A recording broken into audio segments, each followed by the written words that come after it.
इसके बाद एक सेकंड एक्टिविटी है, इसमें कहा गया है कि 3 वुडन शीट्स लेनी है, उनके ऊपर एक ग्लास चिमनी रखनी है। फर्स्ट केस में आपको क्या करना है, 2 वुडन ब्लॉक लेंगे और ग्लास चिमनी रखने से पहले एक नीचे स्पेस क्रिएट होनी चाहिए, एक कैंडल लाइट करके उसको नीचे रखना है। आप क्या नोटिस करेंगे, कैंडल आराम से जल रही है। सेकंड केस में आपको क्या करना है, नीचे से जो वुडन ब्लॉक थे जिसकी वजह से नीचे से एयर जा रही थी ग्लास चिमनी के अंदर, वो हटा देंगे। अब आप देखेंगे, नोटिस करेंगे कि कैंडल में क्या चेंजेस आते हैं। तीसरे केस में आपको ऊपर से ढक देना है, यानी कि ग्लास चिमनी के ऊपर एक और ग्लास शीट रख देनी है। अल्टीमेटली क्या होगा, आपने कंबशन में नोटिस किया क्या क्या चेंजेस आए। तो इस एक्सपेरिमेंट से हम ये रियलाइज़ करते हैं कि एयर कितनी ज़रूरी है एक फ्लेम को जलते रहने के लिए या कंबशन के लिए। पहले केस में जब एयर फ्रीली अंदर जा रही थी चिमनी के नीचे से, तो फिर अच्छे से कैंडल जल रही थी। सेकंड केस में क्या होता है, एयर अंदर नहीं जा पाती है, नीचे से हम रास्ता बंद कर देते हैं, तो फ्लेम क्या करती है, फ्लिकर होने लगती है, पड़पड़ाती है और उसके बाद स्मोक प्रोड्यूस करती है। तीसरे केस में जब हम पूरी तरह से ढक देते हैं तो फाइनली क्या होता है, बुझ जाती है कैंडल। तो इसका मतलब क्या है, कंबशन के लिए एयर बहुत इंपॉर्टेंट है। हम ये जानते हैं, इसमें बूझो कह रहा है कि सन खुद की हीट प्रोड्यूस करता है और लाइट प्रोड्यूस करता है। क्या ये भी एक तरह का कंबशन है? सन में क्या होता है, हीट और लाइट प्रोड्यूस होते हैं न्यूक्लियर रिएक्शंस की वजह से। तो इस बारे में आप हायर क्लासेस में पढ़ेंगे। नेक्स्ट एक्टिविटी एक और है, इसमें आपको एक बर्निंग वुड या चारकोल को एक तवे पे रखना है। उसके बाद उसको ग्लास जार से उसको कवर कर देना है या फिर प्लास्टिक जार से ट्रांसपेरेंट।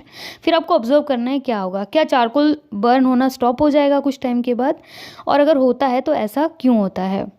यहाँ पर एक फॉरेस्ट फायर का एग्जाम्पल दिया गया है। कहा गया है कि जब एक्सट्रीम हीट होती है, यानी कि बहुत ज़्यादा गर्मी पड़ती है समर्स में, टेम्परेचर बहुत हाई हो जाता है, तो कुछ जगहों पर जो सूखी घास होती है वहाँ पर आग लग जाती है। इस आग से क्या होता है, पेड़ों को भी आग लग जाती है और अल्टीमेटली पूरा फॉरेस्ट जो होता है वो फायर की चपेट में आ जाता है। अक्सर आपने न्यूज़पेपर में फॉरेस्ट फायर्स के बारे में पढ़ा होगा, स्पेशली कैलिफोर्निया जैसे जगह पर बहुत ज़्यादा न्यूज़ में आता है। इसके बाद एक और एग्जाम्पल दिया गया है कि जब भी किसी को आग लग जाती है, किसी पर्सन को, या उसके कपड़े आग पकड़ लेते हैं, तो उसको हम फटाफट कंबल से या ब्लैंकेट से कवर कर देते हैं। हम ऐसा क्यों करते हैं और वो आग ऐसा करने से क्यों बुझ जाती है। इसके बाद कुछ और एग्जाम्पल्स और क्वेश्चंस पूछे गए हैं। Does a match stick burn by itself, क्या एक माचिस खुद से जल जाती है? अगर नहीं तो कैसे जलाई जाती है? क्या आपने कभी किसी पेपर को बर्न किया है? तो पेपर को बर्न कैसे करते हैं, मैच स्टिक जला के करते हैं। इसके बाद कहा गया है कि जब कोई पीस ऑफ वुड आपके पास हो, कोई लकड़ी का पीस हो, तो क्या आपने उसको माचिस की तिल्ली से जलाया है? या फिर उसके बाद आपको ऐसा क्यों लगता है कि जब भी किसी चीज़ को जलाने की ज़रूरत पड़ती है तो हमें पेपर को जलाना पड़ता है या फिर केरोसिन ऑयल को यूज़ करना पड़ता है। इसके बाद फॉरेस्ट फायर के बारे में भी पूछा गया है, if you have ever heard about it. इन सारे एग्जाम्पल्स का मीनिंग मैं आपको अब बताऊँगी। क्या आपको ये एक्सपीरियंसेस ये बताते हैं कि डिफरेंट सब्सटेंस, यानी कि हर चीज़ जो है अलग तरीके से फायर कैच करती है एक अलग टेम्परेचर पे। डेफिनेटली पेपर हो, वुड हो, इन सारी चीज़ों का जो फायर पकड़ने का तरीका है वो अलग है और अलग टेम्परेचर्स पे होता है। इसीलिए the lowest temperature at which a substance catches fire, सबसे कम टेम्परेचर जिस पर कोई सब्सटेंस फायर कैच कर लेता है उसे कहते हैं इग्निशन टेम्परेचर। ये डेफिनेशन याद रखिएगा, एग्जाम में पूछी जा सकती है। अब आप बताइए कि मैचस्टिक जो है खुद से रूम टेम्परेचर पे पड़ी पड़ी क्यों नहीं जल जाती, यानी कि कोई मैचस्टिक किसी कमरे में पड़ी है, वो खुद से क्यों नहीं बर्न होती, उसको हमें रब क्यों करना पड़ता है मैच बॉक्स के साइड पे, क्योंकि उसे उसके इग्निशन टेम्परेचर पे लाना पड़ता है। सिंपल सा आंसर है, a combustible substance cannot catch fire or burn as long its temperature is lower than its ignition temperature। क्या आपने कभी नोटिस किया है केरोसिन ऑयल और वुड को, ये खुद से, केरोसिन अगर कहीं पड़ा है, केरोसिन ऑयल, वो खुद से फायर नहीं कैच करता है, ना ही वुड अगर कहीं पे पड़ी है, लकड़ी कहीं पर भी है, वो खुद से फायर नहीं कैच करेगी। अगर हम केरोसिन ऑयल को थोड़ा सा हीट कर देंगे तो वो फायर कैच कर लेगा, लेकिन अगर हम वुड को हीट भी कर देंगे तो भी वो फायर कैच नहीं करेगा। इसका मतलब क्या हुआ, क्या इग्निशन टेम्परेचर केरोसिन ऑयल का वुड से कम है? क्या इसका मतलब है कि हमें केरोसिन ऑयल को स्टोर करने में ज़्यादा देखभाल करनी चाहिए? तो इन चीज़ों का आंसर अब हम देखेंगे। जो एक्टिविटी है वो हमारी इस प्रॉब्लम को क्लियर कर देगी। तो केरोसिन ऑयल और वुड के बर्न होने के तरीके में इतना डिफरेंस क्यों है? क्यों केरोसिन ऑयल हीट होने पे ही बर्न हो जाएगा लेकिन वुड में ऐसा नहीं है? तो इस एक्टिविटी में हम देखेंगे, इससे ये प्रूव हो जाएगा कि कोई भी सब्सटेंस है उसे उसके इग्निशन टेम्परेचर पे पहुंचना बहुत ज़रूरी है बर्न होने के लिए। अब हम क्या करेंगे, 2 पेपर शीट्स लेंगे, उनके पेपर कप बनाएंगे, उसमें 50 ml वाटर डालेंगे एक कप में, हीट करेंगे दोनों कप्स को सेपरेटली विद अ कैंडल। फिर उसके बाद आप देखिए आप क्या ऑब्जर्व करते हैं, एक कप में पानी है और दूसरे में नहीं है। जो एम्प्टी कप है उसको क्या होगा, जिस कप में वाटर है उसको क्या होगा, क्या वो वाटर हॉट हो जाएगा? तो इस एक्टिविटी को आपको ऑब्जर्व करना है। जो प्लेन पेपर है वो तो फायर कैच कर लेगा, लेकिन जो वाटर वाला है उसका पानी क्या हो जाएगा, गर्म हो जाएगा। ऐसा क्यों है? और अगर हम हीट करते रहे तो पानी बॉयल भी हो सकता है। तो हम ये जानेंगे ऐसा क्यों हो रहा है। जो हीट हमने पेपर कप को सप्लाई करी जिसके अंदर पानी था, उसमें क्या होगा, पानी गर्म हो जाएगा कंडक्शन की वजह से। तो पानी की प्रेजेंस में इग्निशन टेम्परेचर पे पेपर पहुंच ही नहीं पा रहा है, इसलिए वो बर्न नहीं हो पा रहा। तो सिंपल सी बात है, इग्निशन टेम्परेचर पे आना बहुत ज़रूरी है। तो सब्सटेंस जिनका इग्निशन टेम्परेचर बहुत लो होता है और ईजिली फायर कैच कर लेते हैं, उनको कहते हैं इनफ्लेमेबल सब्सटेंस। फिर से रिपीट करूँगी मैं, वो सब्सटेंस जिनका इग्निशन टेम्परेचर बहुत लो होता है और बहुत इजीली उनको आग लग जाती है या वो फायर कैच कर लेते हैं विद अ फ्लेम, उनको कहते हैं इन्फ्लामेटरी सब्सटेंस। एग्जाम्पल क्या है, पेट्रोल, अल्कोहल, एलपीजी एक्सेट्रा। तो ये इंपॉर्टेंट डेफिनेशन है, एग्जाम में पूछी जा सकती है। इसके बाद है how do we control fire. Fire को हम कैसे रोकते हैं? नॉर्मली आपने नोटिस किया होगा, जब किसी घर में आग लग जाती है तो फायर स्टेशन पे फ़ोन करके फायरमैन को बुलाया जाता है और वो वाटर को थ्रो करता है घर के ऊपर या फायर के ऊपर। प्रेशर में जो वाटर होता है उससे क्या होता है, फायर बुझ जाती है। तो फायरमैन जो पानी थ्रो करता है ऐसी जगह पे जिससे फायर बुझाई जा सके, तो वो कैसे बुझ जाती है हम ये देखेंगे। वाटर क्या करता है, जब हम किसी कंबस्टिबल मटेरियल पे थ्रो करते हैं, जैसे कि वुड, जब कोई घर जल रहा है तो उसका वुड भी जल रही होगी, पेपर भी जल रहा होगा, तो ये एक तरह से कंबस्टिबल मटेरियल है। तो क्या होगा, वाटर इस कंबस्टिबल मटेरियल पे जब जाएगा तो इसके टेम्परेचर को इग्निशन टेम्परेचर से नीचे ले आएगा। इससे फायर स्प्रेड होना बंद हो जाएगी। जो वाटर वेपर्स है इस कंबस्टिबल मटेरियल के अराउंड, वो एयर की सप्लाई को कट कर देंगे, जिससे फायर क्या होगी, हमेशा के लिए बुझ जाएगी। 3 चीज़ें बहुत ज़रूरी होती हैं फायर को प्रोड्यूस करने के लिए, वो है फ्यूल, दूसरा है एयर। एयर किस लिए, ऑक्सीजन सप्लाई होना बहुत ज़रूरी है। और तीसरा है हीट। हीट क्या करेगी, टेम्परेचर को इग्निशन टेम्परेचर से ऊपर ले जाएगी। It is very simple to understand. देखिए, कभी भी फायर प्रोड्यूस करनी हो तो 3 रिक्वायरमेंट्स की ज़रूरत होती है। पहला कि फ्यूल होना ज़रूरी है, दूसरा एयर होना ज़रूरी है क्योंकि एयर क्या करेगी, ऑक्सीजन देगी। और हमने अभी पढ़ा था कि कंबशन करने के लिए ऑक्सीजन की बहुत रिक्वायरमेंट होती है। तीसरा है हीट। हीट क्या करेगा, फ्यूल के टेम्परेचर को इंक्रीज़ कर देगा इग्निशन टेम्परेचर के बियॉन्ड, तभी वो फायर कैच करेगा। अब फायर को कंट्रोल करने के लिए इनमें से एक भी चीज़ अगर हटा दी जाए, या तो फ्यूल हटा दी जाए, फ्यूल हटाना बहुत मुश्किल है। एयर की सप्लाई यस, वाटर वेपर से जो हम करते हैं, और तीसरा है हीट को रिमूव करना, तो वो हम वाटर थ्रो करके करते हैं। तो इनमें से कोई भी चीज़ हटा दी जाए तो फायर को बुझाया जा सकता है। फायर एक्सटिंग्विशर क्या करता है, ये जो फायरमैन ये तो वाटर यूज़ करते हैं, लेकिन एक फायर एक्सटिंग्विशर भी आता है। फायर एक्सटिंग्विशर जब हम यूज़ करते हैं तो वो एयर की सप्लाई को कट ऑफ कर देता है और जो फ्यूल का टेम्परेचर है उसको बहुत कम कर देता है, और इस वजह से आग बुझ जाती है। सबसे कॉमन फायर एक्सटिंग्विशर होता है वाटर, लेकिन वाटर तभी काम करता है जब कोई लकड़ी या फिर पेपर पे आग लगी हो। लेकिन अगर कोई इलेक्ट्रिकल इक्विपमेंट है जो बहुत बुरी तरह से जल रहा है, तो वाटर उस वक्त क्या कर सकता है, इलेक्ट्रिसिटी कंडक्ट कर देगा, यानी कि करंट लग सकता है, और उस वक्त जो आग बुझा रहे हैं उनको भी करंट लग सकता है। वाटर इन केसेस में सूटेबल नहीं। ऐसा इसलिए होता है, आपको याद होगा कि वाटर जो होता है वो पानी से हैवी होता है। तो जब भी ऑयल आपने देखा होगा तो ऑयल के नीचे ही वाटर सिंक करता है। ऑयल यानी कि फ्लोट करता है पानी के ऊपर, आपने नोटिस किया होगा। तो इसी तरह से वहाँ पर भी होता है कि पेट्रोल या इन चीज़ों को जब आग लगती है तो ये क्या करते हैं, ये ऊपर फ्लोट कर रहे होते हैं, इसलिए बहुत ही ज़्यादा वाटर जो होगा वो उसके नीचे सिंक कर जाएगा, इसलिए काफ़ी ज़्यादा अनसेफ है। अब उन फायर्स के केस में जब इलेक्ट्रिकल इक्विपमेंट को आग लग जाती है या इनफ्लेमेबल सब्सटेंस को आग लग जाती है, जैसे पेट्रोल को लग गई, तो उस केस में हम वाटर नहीं यूज़ करेंगे, उस केस में हम यूज़ करेंगे कार्बन डाइऑक्साइड, CO2। ये बेस्ट एक्सटिंग्विशर है ऐसे केसेस में। CO2 जो है वो ऑक्सीजन से काफ़ी हैवी होता है और फायर को एक ब्लैंकेट की तरह कवर कर लेता है, क्योंकि फ्यूल का और ऑक्सीजन का जो कांटेक्ट है, मैंने आपको बताया था कि एयर का और फ्यूल का जो है, किसी भी एक चीज़ को अगर हटा दिया जाए तो फायर बुझ जाएगी। तो फ्यूल का और ऑक्सीजन को कट ऑफ कर देता है और फायर कंट्रोल में आ जाती है। CO2 का एक और एडवांटेज भी है कि इलेक्ट्रिकल इक्विपमेंट को इससे कोई नुकसान नहीं होता, लेकिन पानी से डेफिनेटली इलेक्ट्रिकल इक्विपमेंट ख़राब हो जाएगा। हमें ये कार्बन डाइऑक्साइड कैसे मिलती है? इस कार्बन डाइऑक्साइड को हाई प्रेशर पे सिलेंडर्स में लिक्विड फॉर्म में स्टोर किया जाता है, ये आप याद रखना। CO2 एज फायर एक्सटिंग्विशर पे शॉर्ट नोट आता है। जब इसको सिलेंडर से रिलीज़ करते हैं तो CO2 एकदम से एक्सपैंड करती है वॉल्यूम में और कूल डाउन हो जाती है। ये पूरी की पूरी फायर के चारों तरफ ब्लैंकेट फॉर्म कर देती है और टेम्परेचर को फ्यूल के कम कर देती है, इसीलिए एक बहुत अच्छा फायर एक्सटिंग्विशर का काम करता है। एक दूसरा तरीका है CO2 को रिलीज़ करने का कि जिसमें हम बहुत ज़्यादा ड्राई पाउडर यूज़ करेंगे केमिकल्स का, जैसे कि सोडियम बाइकार्बोनेट, बेकिंग सोडा या फिर पोटेशियम बाइकार्बोनेट। तो फायर के पास इनको ले जाने से ये CO2 रिलीज़ करते हैं, लेकिन बेस्ट वही है कि जो फायर एक्सटिंग्विशर हम यूज़ कर रहे हैं CO2 वाला। अब हम देखेंगे टाइप्स ऑफ कंबशन की जो मेन टाइप्स हैं, इसमें हम सबसे पहले देखेंगे ऐसी गैस जो रैपिडली बर्न होती है, यानी कि एकदम से बर्न होती है और हीट और लाइट प्रोड्यूस करती है, उसे कहते हैं रैपिड कंबशन। ये जो सब्सटेंसेज हैं फॉस्फरस, जो एयर में एकदम से बर्न होते हैं रूम टेम्परेचर पे, तो ये एक एग्जांपल हो गया इसका। अब दूसरा जो है टाइप ऑफ कंबशन, उसमें क्या होता है, मटेरियल सडनली फ्लेम्स प्रोड्यूस करता है बिना किसी एज कॉज के। तो इसमें क्या होता है, स्पॉन्टेनियस कंबशन इसे कहते हैं, यानी कि नेचुरल कंबशन ऐसा ही होता है। स्पॉन्टेनियस कंबशन जो कोल डस्ट का होता है, उसकी वजह से कई ज़्यादा डिज़ास्टर्स हो चुके हैं, कोल माइंस में आग लग चुकी है। तो जब स्पॉन्टेनियस फॉरेस्ट फायर्स होते हैं, जो मैंने आपको बताया था कि जंगलों में आग लग जाती है, वो सन की हीट की वजह से होते हैं।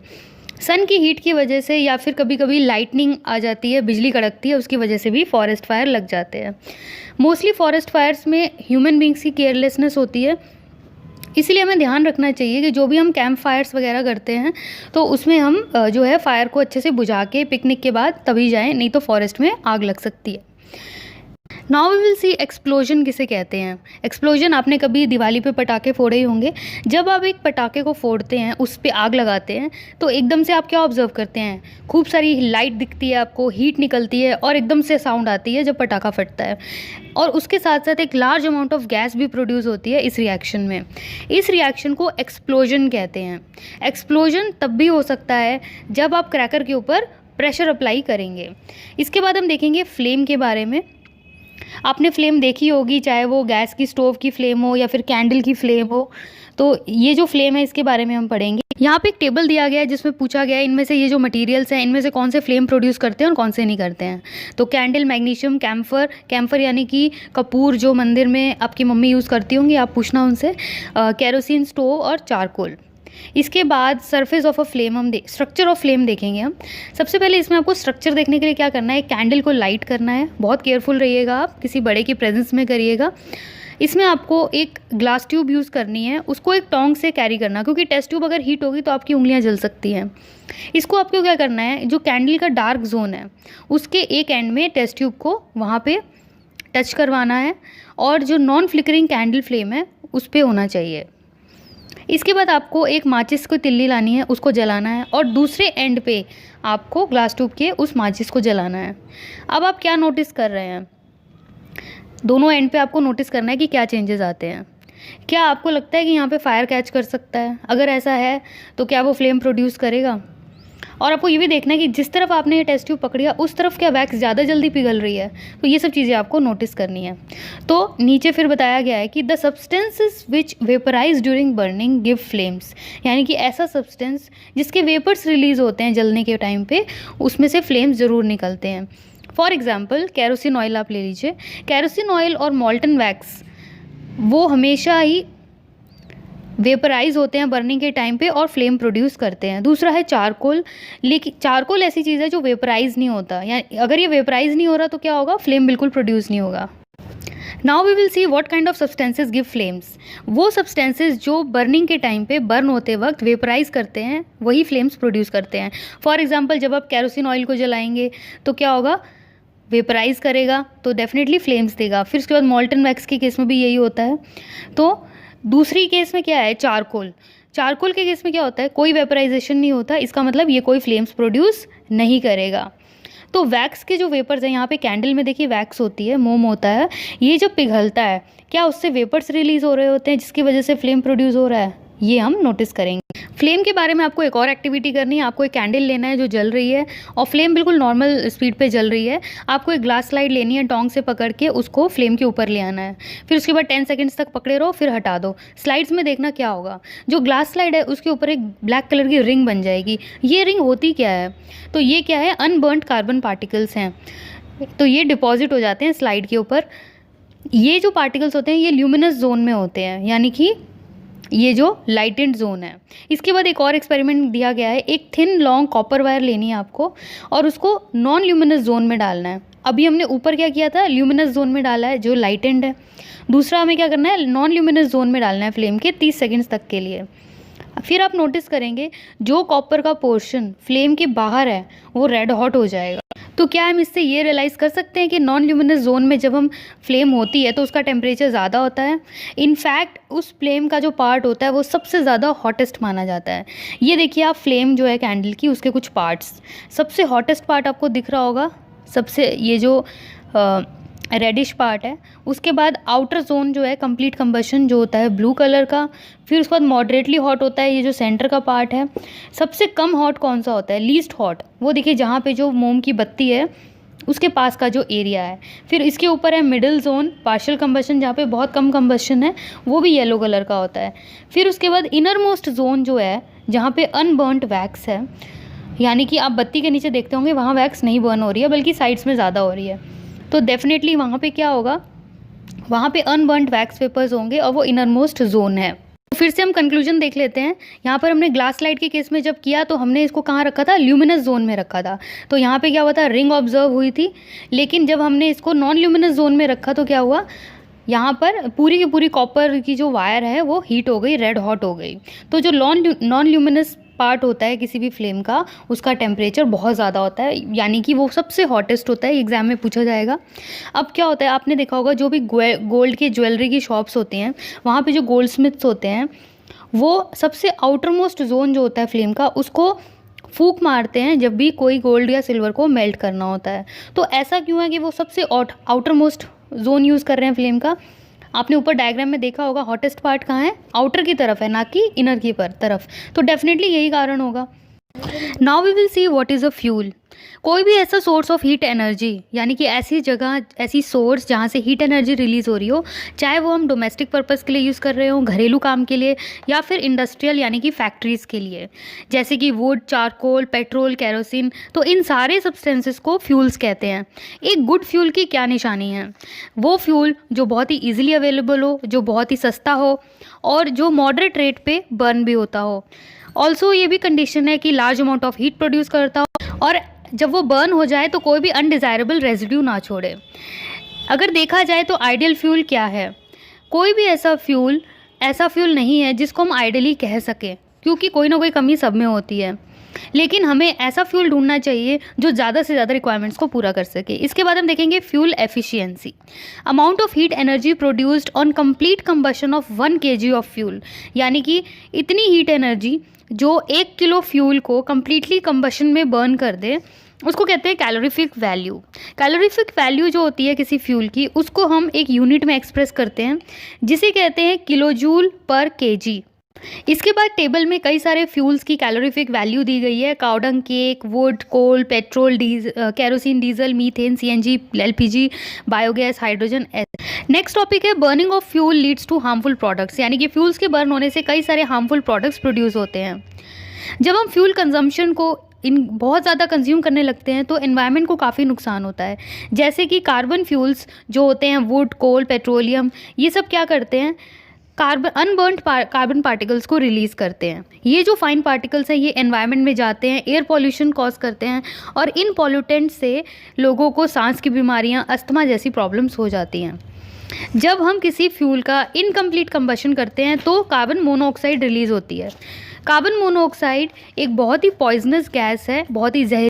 कार्बन मोनोऑक्साइड गैस जो है वो किसी भी इंसान को यानी कि जान से मार सकती है अगर उस रूम में कार्बन मोनोऑक्साइड होती है। इसके बाद थर्ड है combustion of most fuels releases CO2 in the environment, यानी कि जब भी हम फ्यूल्स को कंबशन करते हैं तो एनवायरनमेंट में क्या होता है, CO2 रिलीज़ होती है।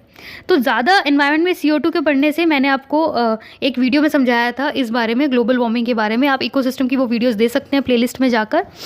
तो ऐसे केसेस में क्या होता है, कार्बन डाइऑक्साइड की मात्रा एनवायरनमेंट में बढ़ने से ग्लोबल वार्मिंग होती है। तो ग्लोबल वार्मिंग आखिरकार है क्या, वो हम बाद में देखेंगे। फोर्थ पॉइंट देखते हैं, जब कोल को बर्न करते हैं और डीजल को बर्न करते हैं तो सल्फर डाइऑक्साइड रिलीज होती है।